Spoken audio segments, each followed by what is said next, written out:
Assalamualaikum warahmatullahi wabarakatuh. Alhamdulillah. Wassalatu wassalamu ala rasulillah. Wa ala alihi wa sahbihi wa mawala. Asyhadu an la ilaha illallah wahdahu la syarikalah. Wa asyhadu anna muhammadan abduhu wa rasuluh. Allahumma salli ala sayyidina Muhammad wa ala alihi wa sahbihi ajma'in. Wa ba'du. Bapak Ibu jamaah Masjid Salahuddin yang Allah muliakan.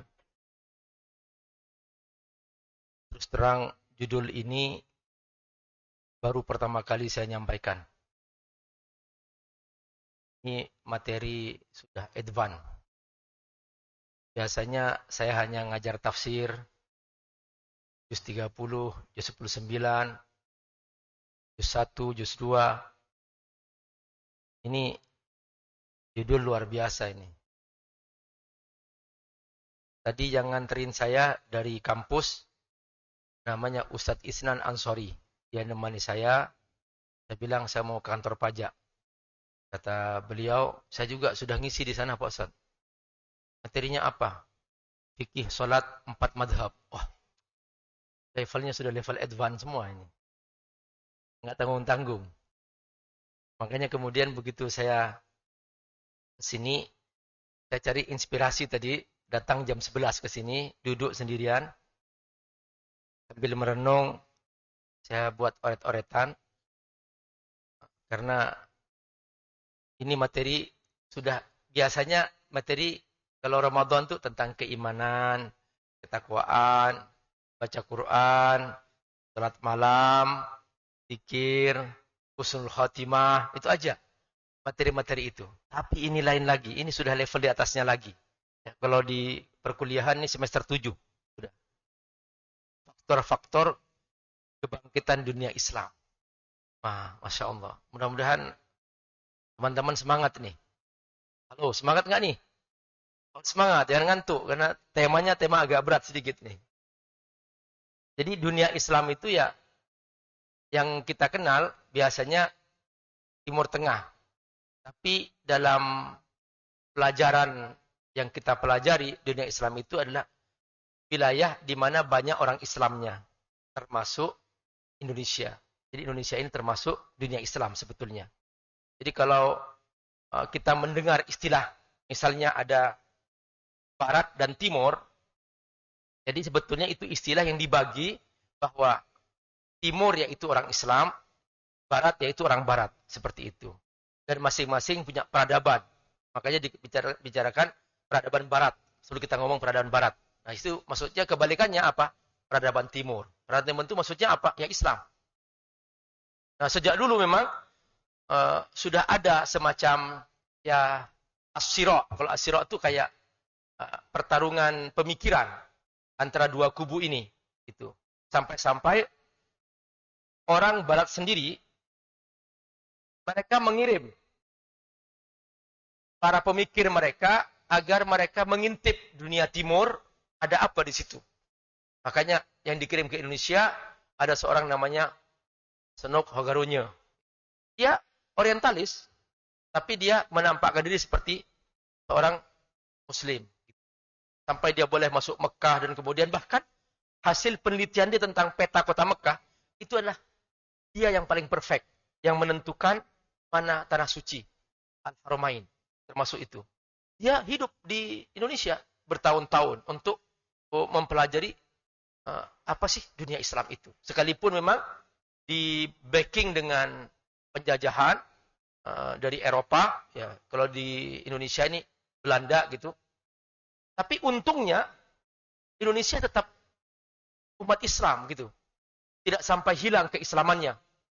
Di mana Belanda itu menjajah sampai 350 tahun, maksudnya ingin menghilangkan Islamnya. Tapi ternyata malah sampai sekarang umat Islam tetap mayoritas seperti itu. Jadi itulah yang terjadi gitu. Dan kolonialisme Barat juga terus mengekspansi ke dunia Timur Tengah, ya, Aljazair, Maroko, termasuk juga Irak dan seterusnya. Itu semua wilayah di mana wilayah penjajahan mereka. Dulunya kita masuk ke tanah suci nggak pakai paspor. Karena kita masih satu dunia Islam. Tapi setelah munculnya penjajahan, akhirnya disekat-sekat menjadi negara tersendiri, di mana untuk melewati batas-batas geografis ini, kita harus pakai paspor. Nah, itu adalah buah dari penjajahan kolonialisme Barat, sehingga orang Islam disekat-sekat dan dikotak-kotakkan. Tujuannya mereka supaya untuk memudahkan mereka memecah belah, membuat bertarung antar umat Islam. Karena mereka tahu nih orang Islam ini kuat gitu. Dan sudah ditaruhkan. Dan mereka tahu orang Islam ini punya faktor-faktor yang sangat kuat. Mengapa kok Islam ini nggak pernah mati? Mereka sudah berusaha untuk memadamkan api Islam itu yang kata Allah, yuriduna liyutfi'u nurallahi biafwahihim wallahu mutimmu nurihi walau karihal kafirun. Di mereka itu berusaha. Kata yuridun dalam ilmu tafsir itu artinya fi'il mudhari yang menunjukkan bahwa mereka akan terus-menerus gak akan pernah berhenti untuk memadamkan api Islam ini. Yudfi'u nurallah bi'afwahihim. Dengan segala cara. Allah menggunakan kata mulut. Bi'afwah. Ya, jamak daripada fahud. Afwahud. Itu artinya apa? Mereka akan menggunakan banyak corong untuk membuat Islam ini mati. Di antaranya adalah dengan penjajahan. Tapi mereka gak berhasil. Kata Allah, wallahu mutimmu nurihi walau karihal kafirun. Kata Allah, aku yang punya kemauan untuk menyempurnakan Islam ini. Bahwa segala cara mereka lakukan, tidak akan pernah bisa mereka untuk memadamkan cahaya Islam ini. Nah, teman-teman, ini yang akan memukodimahi kita. Mengapa kita berbicara hari ini, faktor-faktor kebangkitan dunia Islam. Mengapa kita berbicara ini? Karena memang pergerakan terus berlangsung. Dan sekarang lagi viral, yaitu gerakan Islamofobia. Itu termasuk bagian daripada gerakan untuk memadamkan api Islam. Dan terus berlangsung. Dimunculkannya berbagai macam perilaku sosial, berupa LGBT dan sebagainya. Itu sebetulnya intinya untuk merusak rumah tangga. Dan mereka tahu bahwa Islam ini adalah agama yang paling perhatian terhadap rumah tangga. Mereka tahu bahwa rumah tangga ini benteng terakhir umat Islam. Karena itu, gerakan-gerakan penyakit sosial itu digencarkan oleh mereka. Supaya anak-anak muda Islam ini tidak menikah, dan kemudian hidup bergaul bebas, pindah menjadi suatu komunitas LGBT dan sebagainya. Sehingga nanti, seperti di negara barat, di sana sudah mulai hancur rumah tangga mereka. Secara bertahap, sudah menyusut jumlah penduduk mereka. Karena apa? Karena mereka sudah tidak mau mempertahankan masalah rumah tangga. Sementara Islam, ku anfusakum wa ahlikum naro, kata Allah, jagalah dirimu dan rumah tanggamu dari api neraka. Ini pentingnya kita mengerti mengapa tema ini diangkat, dan ternyata ini sangat penting dan jarang sekali ini dibicarakan. Dulu orang-orang barat sempat mengutus ya orang-orang pemikir itu supaya mereka menyebar di dunia timur, termasuk dari Sherlock Holmes. Dan kemudian ada Montgomery Waltz juga, yaitu sempat menyusun Al-Quran sesuai dengan apa yang dia inginkan. Bahwa Quran ini tidak relevan dengan zaman sekarang dan sudah tidak sistematis. Judul-judul nama surahnya pun juga tidak sistematis. Dia menuduh seperti itu. Ada namanya Goldsmith juga. Sampai dia meneliti ilmu tafsir. Goldsmith itu. Dia punya buku tebal berjudul Madzahibut Tafsir. Dia, mereka hafal Quran. Mereka hafal Quran dan mereka menguasai Quran. Bahkan termasuk mereka dikenal sebagai orang-orang orientalis. Dari kata oriental. Oriental itu timur. Gitu. Jadi orientalis maksudnya orang barat yang ke timur untuk mempelajari peradaban timur. Itu namanya orientalis. Kalau dalam bahasa Arab, al-mustasyrikun. Disebut al-mustasyrikun. Dari kata asyarq, artinya juga timur, sama. Jadi, sangat luar biasa. Bahkan banyak dari mereka juga menghafal hadis. Sebelum munculnya dunia digital, ya, pada zaman itu mereka berhasil membuat kamus hadis. Dan itu menjadi rujukan para peneliti. Dulu waktu saya masih menulis disertasi di International Islamic University di Islamabad, waktu itu Saya belum belum mengalami dunia digital. Perpustakaan digital masih belum dikenal seperti sekarang. Google belum kenal sekuat sekarang. Nah, waktu itu saya masih merujuk menggunakan kamus hadis yang ditulis oleh orientalis. Perhatikan. Sampai seperti itu. Dan mereka ilmiah, detail sekali. Untuk menyingkap itu. Tujuannya bukan untuk membantu Islam. Tujuannya mereka supaya mudah mencari hadis-hadis untuk mereka salah pahami. Dan mereka sebar ke dunia barat. Sehingga bertahun-tahun orang barat gak pernah tahu Islam yang sebenarnya. Karena Al-Quran yang mereka pegang adalah Quran terjemahan versi orientalis. Buku-buku hadis yang mereka baca adalah buku-buku hadis terjemahan versi orientalis. Akhirnya apa? Selalu mereka salah paham tentang Islam.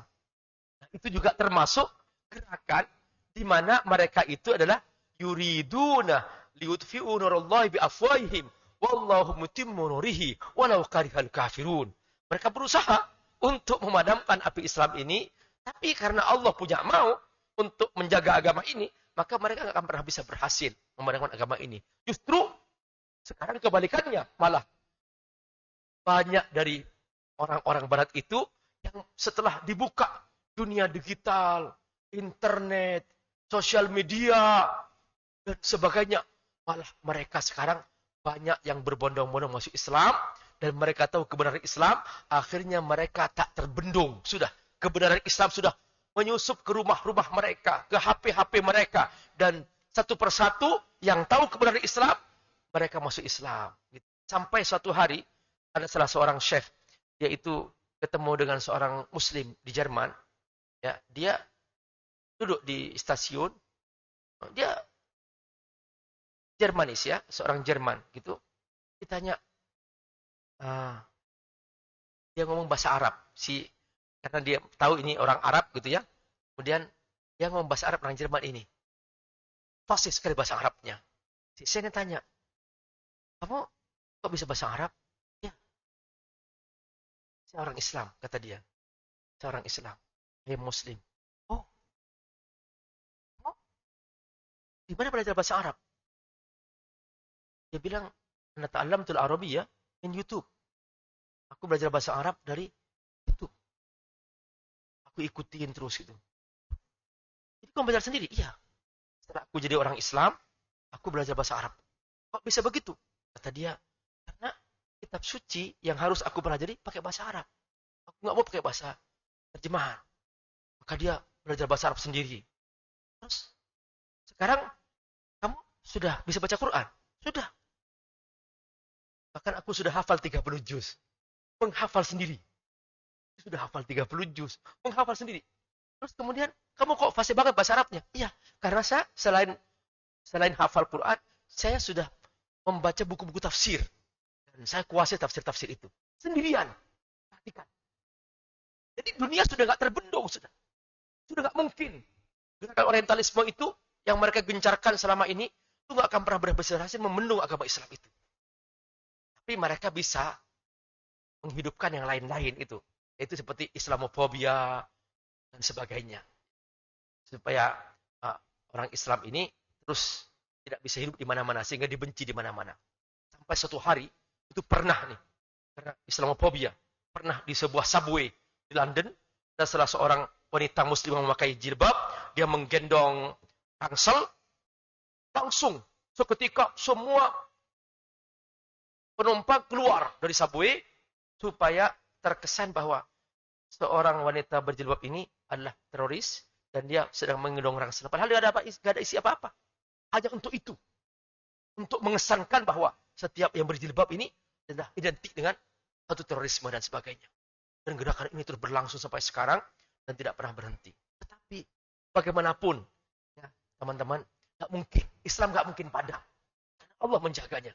Nah, tinggal kita ini, apakah kita mau jadi bagian dari penjagaan ini atau tidak? Kita yang menentukan. Karena para sahabat, ini perhatikan, para sahabat ketika mereka masuk Islam, dulunya kan mereka dari masyarakat jahiliyah, begitu mereka berbondong-bondong masuk Islam dan mereka membacakan teks baiat, pada Rasulullah SAW dalam baiat Aqabah yang pertama, baiat Aqabah yang kedua, itu mereka sempat bertanya, ya Rasulullah, wah Rasulullah, ini isi teks baiat ini manfaatnya untuk kami. Jadi teman-teman, nih perhatikan, sebetulnya nih kita sholat, manfaatnya untuk kita sendiri. Kita baca Quran, untuk kita sendiri. Kita yang bahagia, kita yang tenang, kita yang sehat. Kita berzikir, manfaatnya untuk kita sendiri. Itu. Jadi kita ibadah, puasa untuk diri sendiri. Silahkan baca tentang manfaat puasa secara medis, secara kesehatan, secara spiritual. Itu untuk kita sendiri. Nah, para sahabat itu cerdas. Mereka bertanya, wahai Rasul, ini isi baiat. Semua isinya manfaatnya untuk kami. Mana yang untuk Allah dan Rasulnya? Perhatikan. Perhatikan pertanyaan ini, teman-teman. Nih, kenapa ada pembahasan tentang ini? Supaya kita mengerti bahwa yang membuat Islam menyebar, Islam kuat, sampai kita hari ini beriman, itu karena ada faktor-faktor yang mengantarkan itu semua gitu. Dan mereka mengamalkan. Para sahabat mengamalkan. Sehingga Islam menjadi menyebar sampai sekarang. Dan bahkan Islam sempat memimpin seperempat dunia. Dan ketika Islam memimpin, tidak ada seorang pun yang butuh zakat. Di zaman Khalifah Umar bin Khattab radhiyallahu anhu, berulang lagi kemudian di puncak keemasan, di zaman Khalifah Umar bin Abdul Aziz ketika itu. Sampai petugas Baitul Mal dari kepemimpinan waktu itu, mereka keliling rumah ke rumah, mencari siapa yang butuh zakat. Semua penduduk mengatakan, nah, kafana, kami sudah cukup, kami tidak butuh zakat. Perhatikan, kita barusan masih mengungkap bahwa bagi yang mau berzakat, masih banyak yang butuh zakat. Dulu, di puncak keemasan Islam, ketika umat Islam memimpin, dan benar-benar menegakkan kesejahteraan, keadilan menjadi prinsip hidup ketika itu, maka tidak ada seorang pun di negeri itu yang butuh zakat. Seperempat dunia. Makanya di antara tanda-tanda kiamat, Nabi menyebutkan, min asyratis sa'ah. Di antara tanda kiamat adalah istifadatul mal. Harta melimpah. Hatta annahu la ahad yurid ayak balas zakah. Sampai tidak ada seorang pun yang mau menerima zakat. Para ulama mengatakan itu sudah terjadi pada zaman Khalifah Umar bin Abdul Aziz. Pada zaman Khalifah Umar bin Khattab juga terjadi seperti itu. Nah, teman-teman rahimahullah, ini dia hakikat Islam. Jadi ketika Islam ini benar-benar dipahami dan diamalkan secara lengkap, maka ini akan membawa kebangkitan itu. Karena memang tak mungkin kita menghindari ajaran Allah gitu. Kita kan milik Allah. Kita milik Allah, kita dari Allah, kita pasti kembali kepada Allah. Tentu, kata Allah, "Ala ya'lamu man khalaqa wa huwal latiful khabir." Kata Allah, aku yang menciptakan kamu. Aku tahu kebutuhan kamu. Kalau kamu mau ikut aku, kamu ikut siapa? Aku tahu kebutuhan kamu, tahu. Aku turunkan nih manhaj kehidupan kamu. Ini iman kamu, ini akidah kamu, ini Islam, ini kebutuhan kamu. Aku tahu kalau kamu ikut ajaran ini, kamu akan merasa bahagia. Pasti. Tapi kalau kamu ikut dengan benar, kamu pasti akan bangkit. Itulah teman-teman. Karena waktu sangat singkat dan ya, dalam waktu 15 menit ya berusaha untuk meringkas poin-poin penting, apa saja faktor yang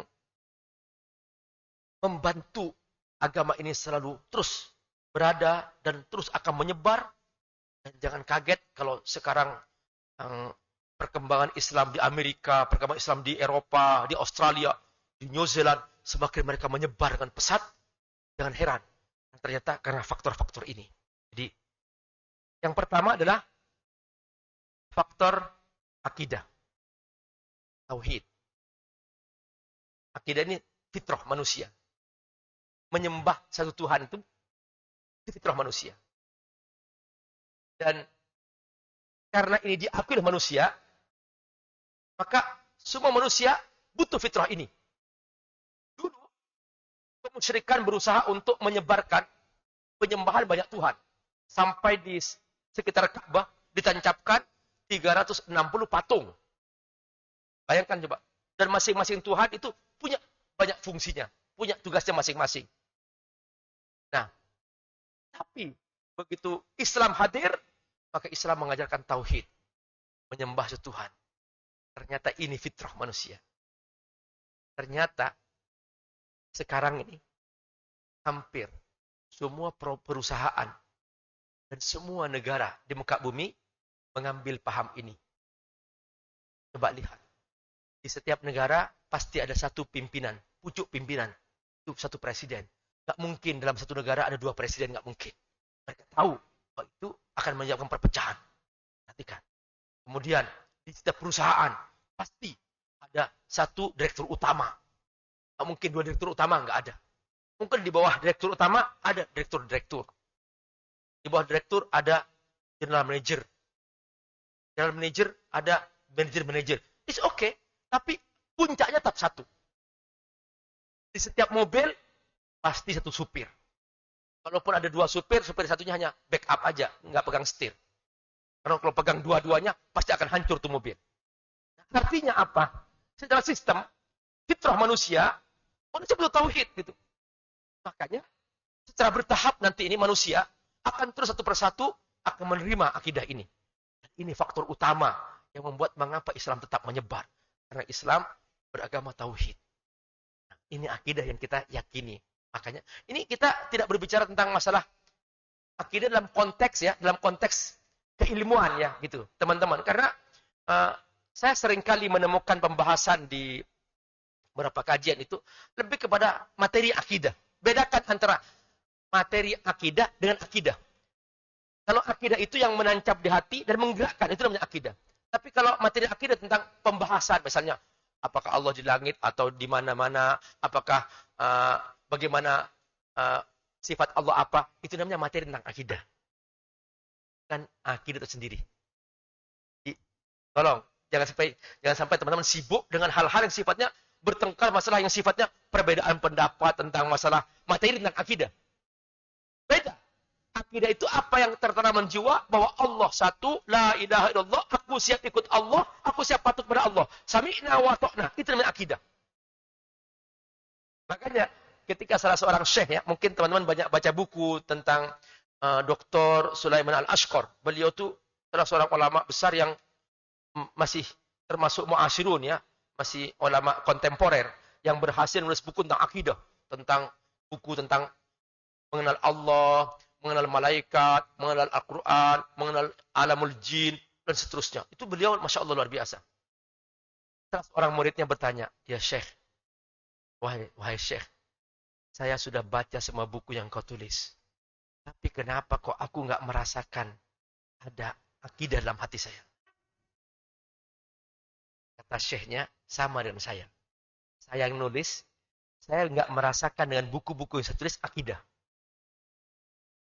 Sampai saya membaca kitab Fatwa Ibnu Taimiyah. Kata Syekh ini mengatakan begini. Apa yang kamu baca, apa yang kamu pelajari, itu namanya maklumat anil akidah. Maklumat tentang akidah. Adapun kalau kamu ingin belajar akidah itu sendiri, kamu belajar Quran. Fa'alaika bil Quran. Kamu baca Quran dengan tadabbur, dengan penjiwaan. Itu dia akidah. Nah, kalau setiap orang beriman membaca Quran dengan penjiwaan, maka dia akan mendapatkan makna itu sendiri. Jadi tidak akan bertengkar seperti yang selama ini sibuk dengan masalah perbedaan tentang Allah di mana, di langit atau di mana-mana dan seterusnya. Nah, yang begini-begini ini itu perlu dipahami bahwa itu bukan akidah. Itu adalah materi tentang akidah. Tapi kalau akidah itu sendiri, kita harus bersama Al-Quran, membaca Quran. Nah, inilah yang membuat umat ini nggak pernah mati. Dan sudah bangkit. Karena faktor akidah ini. Ya, ini sangat panjang dan kita ringkas saja. Yang kedua, faktor ibadah. Ibadah yang kita kerjakan, sholat, puasa, zakat, haji, dan seterusnya. Ini adalah yang menguatkan rohani kita. Sehingga orang yang gelisah, galau, Ketika beribadah, membaca Quran, berzikir, dia tenang. Banyak sekali kejadian-kejadian yang itu terjadi secara personal. Di masyarakat di barat, mereka itu ketika diajak ke masjid, melihat orang sholat, merasa teduh. Makanya di Times Square sekarang ini, setiap malam itu ada nama sholat tarawih. Yang dikatakan sebagai kota Never Sleep. Di situ. Itu orang-orang nonton banyak sekali. Dan ketika mereka mendengarkan bacaan Quran imam, menangis. Itulah akidah. Itulah ibadah. Akhirnya mereka bertanya, what is this? Apa yang kau baca? Mereka tidak mengerti. Tapi itu fitrah manusia. Membaca Quran itu fitrah manusia. Paham tidak paham, itu fitrah manusia. Jangan disikapi Quran ini hanya semata keilmuan. Tapi sikapi Islam Al-Quran ini secara rohani juga. Makanya kalau baca Quran harus khusyuk. Jangan sambil buka HP. Ini baca Quran sambil nonton HP. Scrolling, buka Quran lagi. Nggak akan masuk ke hatinya. Apalagi sambil nonton TV. Ya enggak lah. Kita harus khusyuk. Wa innaha lakabiratun ilal khasyi'in. Jadi ini yang membuat kebangkitan itu karena itu. Penjiwaan dalam beribadah. Dan banyak sekali orang-orang yang masuk Islam karena mereka itu mendengarkan Al-Quran. Mereka tidak paham. Itu faktor ibadah. Jadi kita kalau baca Quran sebetulnya, jiwa kita akan terisi secara otomatis. Seperti kita ngecas HP. Kita ngecas HP ini, kita nggak ngerti. Kok bisa listrik masuk ke dalam HP kita? Kok bisa terisi? Nggak ngerti. Ya sama, kita juga baca Quran, mungkin nggak paham maknanya. Tapi kita baca dengan menikmatinya, dengan membaca dengan benar, kita akan terisi jiwa kita. Makanya hampir semua ulama sepakat bahwa siapa yang ingin menghilangkan rasa sedih, ini Imam Ibnu Qayyim Al-Jauziyah mengatakan bahwa siapa yang ingin kehilangan supaya tidak bersedih, tidak galau, tidak gelisah, fa'alaihi bitilawatil Quran. Sudah dia membaca Al-Quran. Jadi jelas teman-teman bahwa ini faktor kebangkitan, faktor ibadah. Baik secara personal maupun secara kolektif. Setiap hari kita sholat berjamaah di masjid. Ini ibadah. Dengan melihat pemandangan seperti ini, gak mungkin umat Islam berpecah belah. Makanya heran kalau ada orang Islam berpecah belah. Apalah Islam berpecah belah? Kita setiap hari sholat berjamaah di masjid. Setiap tahun di Ramadan kita bersama-sama berpuasa. Seluruh umat Islam di bulan Ramadan, di seluruh dunia, mereka bersatu. Berpuasa. Melakukan ibadah yang sama. Malamnya sholat malam, siangnya berpuasa, waktu baca Quran, setiap kesempatan bersedekah.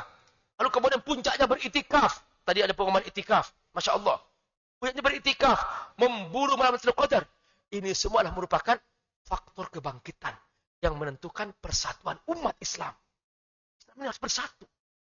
Tidak ada alasan untuk berpecah belah.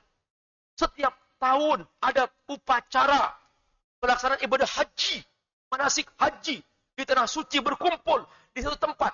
Di jam yang sama, di hari yang sama, di tempat yang sama. Bertawaf di Ka'bah, bersa'i di tempat sa'i. Lalu berangkat tanggal 8 Dzulhijjah ke Mina, 9 Dzulhijjah, wukuf di Arafah, malam di Dzulhijjah ke Musdalifah. Dan kemudian paginya melempar Jumrah Aqabah. 11, 12, 13 berkumpul di Mina, melempar Ula Wusta Aqabah. Pemandangan yang menyatukan umat Islam. Apapun beda kulitnya, beda rasnya, beda bangsanya, beda negaranya, bersatu dalam kebersamaan.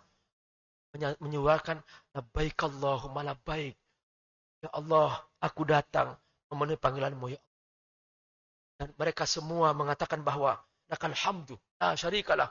Segala puji milik-Mu ya Allah. Dan tidak ada sekutu bagimu.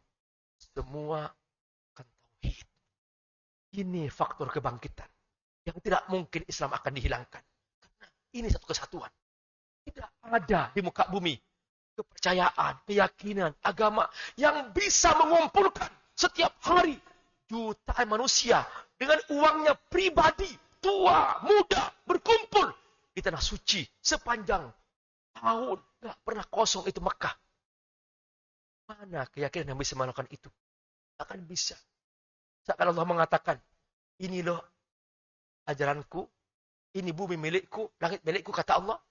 Ini aku yang mengumpulkan. Silakan kalau kamu punya kebenaran, kamu lakukan yang sama. Akan bisa. Ini juga faktor yang sangat membantu bangkitnya agama Islam. Kemudian faktor ketiga adalah faktor akhlak. Akhlak ini satu akar dengan kata adab juga. Akhlak al-khalq. Satu akar dengan kata khalaqah, penciptaan. Bahwa akhlak itu fitrah.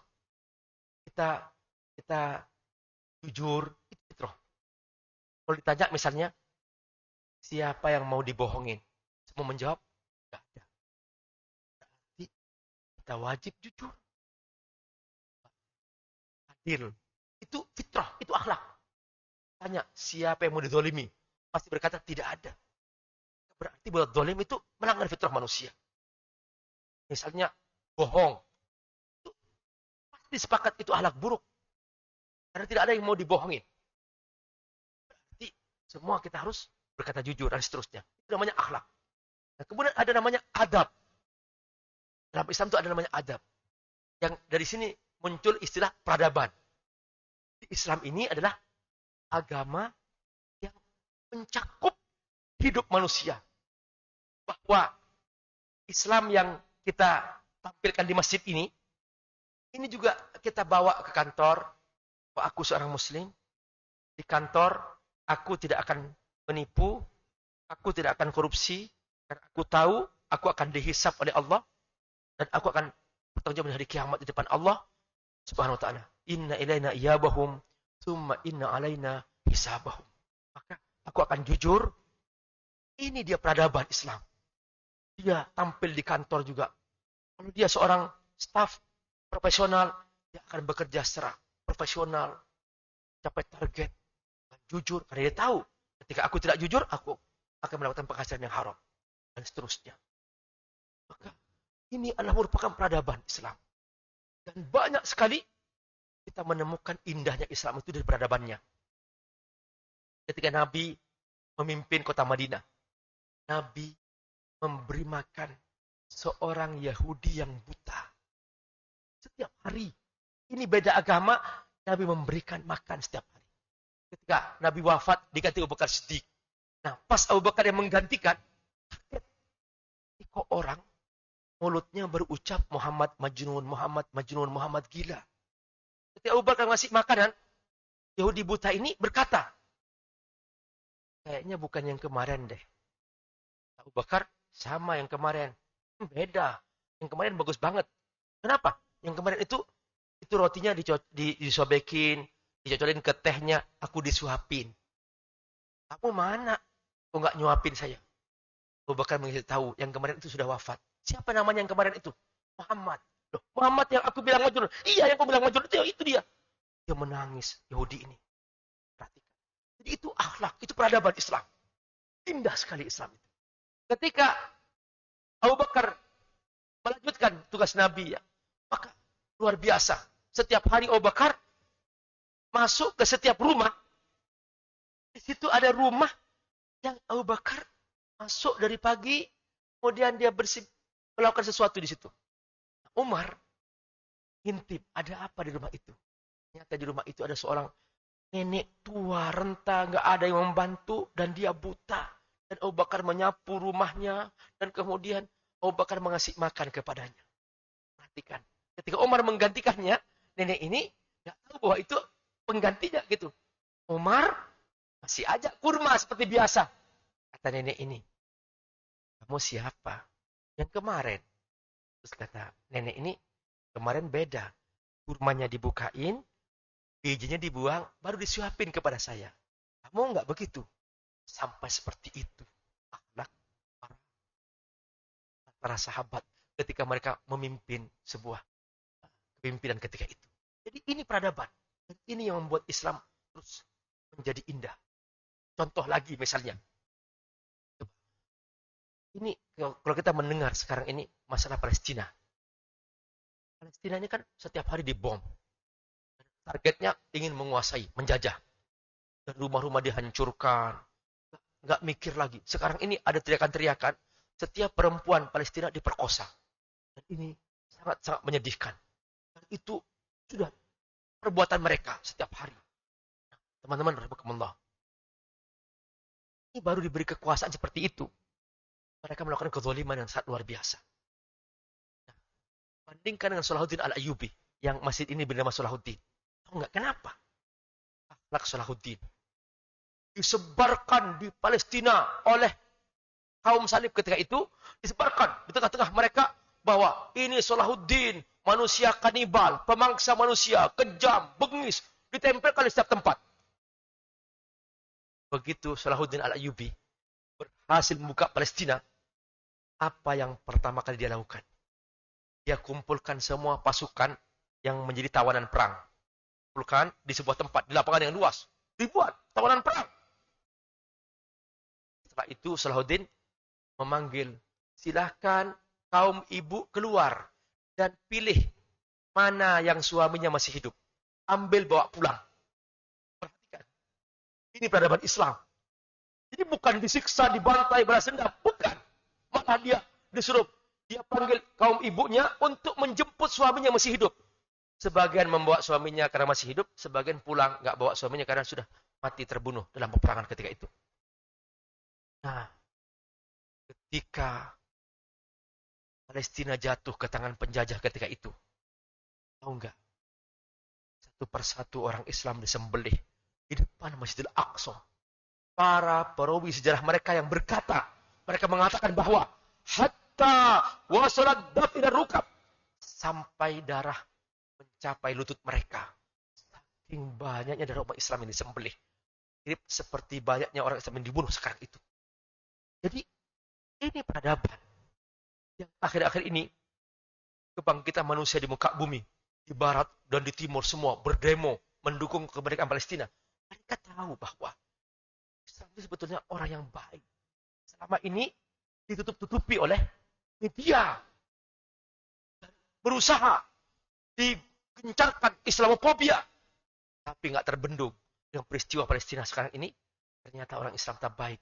Ketika para tawanan dikembalikan, mereka menceritakan bahwa kami dihormati, kami diberi makan apa yang mereka makan, kami dijaga, dilindungi, dan mereka dikembalikan dengan selamat. Bandingkan dengan orang Islam Palestina yang dipenjara, mereka dibunuh, disiksa, dibantai, dibakar hidup-hidup, gak berhenti-berhenti, sehingga satu persatu mereka meninggal dunia. Berbeda teman-teman rahimakumullah. Inilah peradaban Islam. Tentu sudah jam 1 ya. Habis. Masih ada sekitar 10 poin lagi mungkin di sini. Ya, itu hanya cuplikan aja, mudah-mudahan bermanfaat. Semoga Allah berkahi. Jazakallahu khairan. Subhanakallahumma bihamdika asyhadu an la ilaha illa anta astaghfiruka wa atubu ilaik. Wassalamualaikum